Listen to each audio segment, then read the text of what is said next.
City around the Apollo Theater, and I mean, I knew about the blues through the big band, you know. I knew, I knew cats like Jimmy Rushing and cats like oh man, who's that big blues shouter who used to work with Count Basie?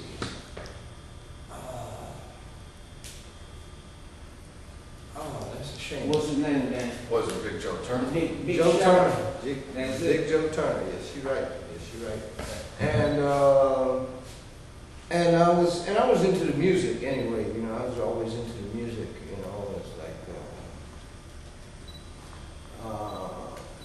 But I never really heard Chicago blues before.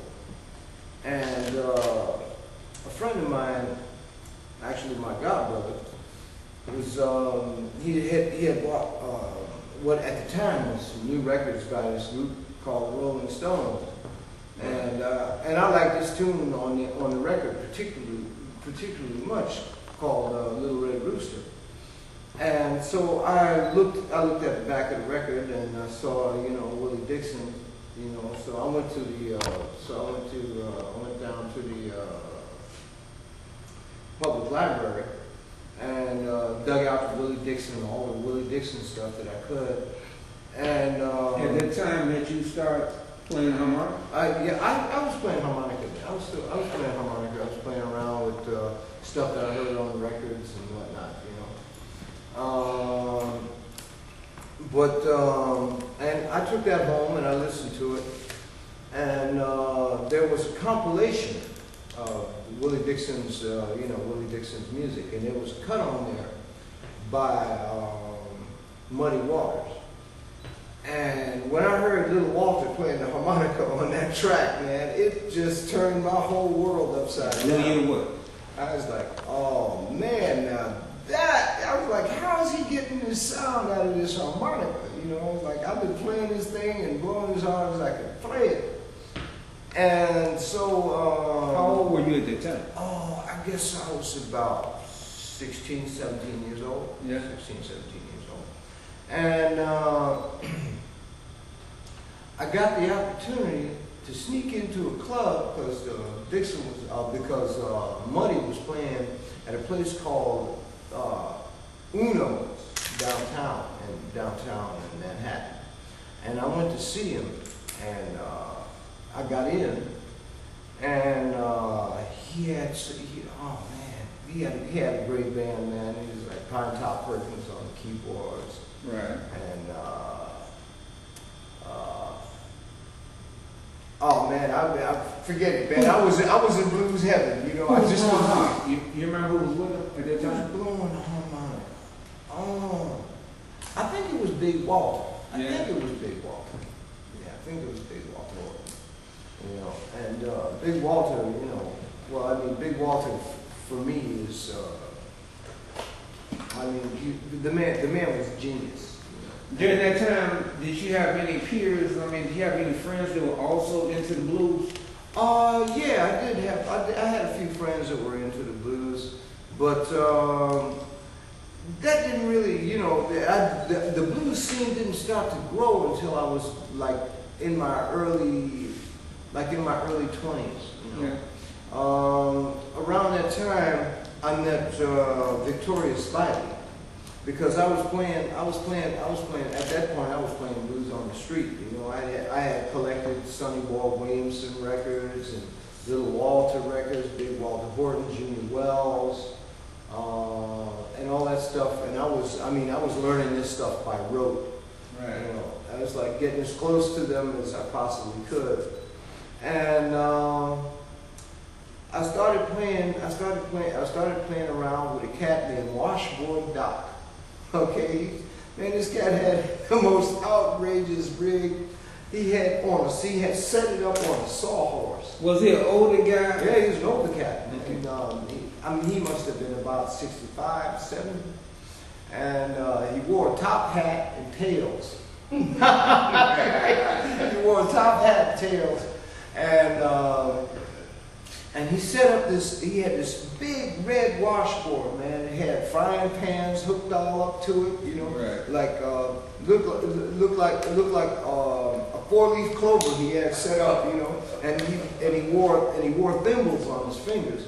Mm-hmm. And, you know, he'd rub that board, man, and ring all them bells and tap on all of those on all of those frying pans, man. He was great. He was great, man. I didn't find out until many years later that this man had played Broadway back in the 30s, man, you know. But you know, around that time, I met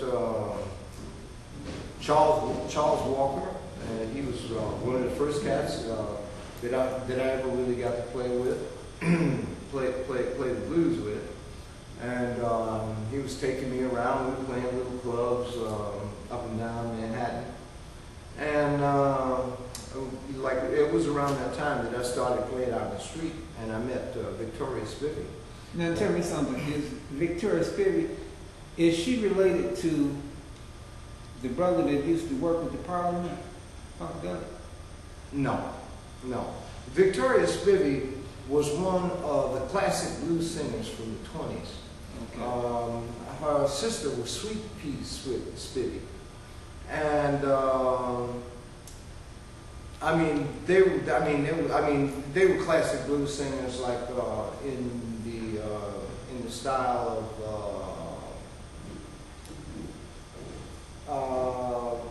what's my girl's name? I see her sitting over there. Oh, it's a shame, man. Well, who would Alzheimer's disease is slipping in? Bessie Smith. Yeah. You know, they were singers in that style, and she had with a cat that was a musicologist named Len Kunstadt. They had a record company called Spivey Records, right. And they took me up to their apartment recording studio, and did some of the first recordings that I ever did. I mean, that was back in the early 70s. Anybody else in your family play music? My mother sang. My mother sang and danced at the Apollo Theater back in the 30s when they had a chorus line. Yeah. And let me see. I mean, and we always had musicians coming in and out of the house because, I mean, after she had 7 children, you know, I guess after the first 2 or 3, she decided that, well, she couldn't handle her stage career and raising kids, so she decided to raise kids. Thanks, Mom. What was Young Sugar Blue like? Young Sugar Blue.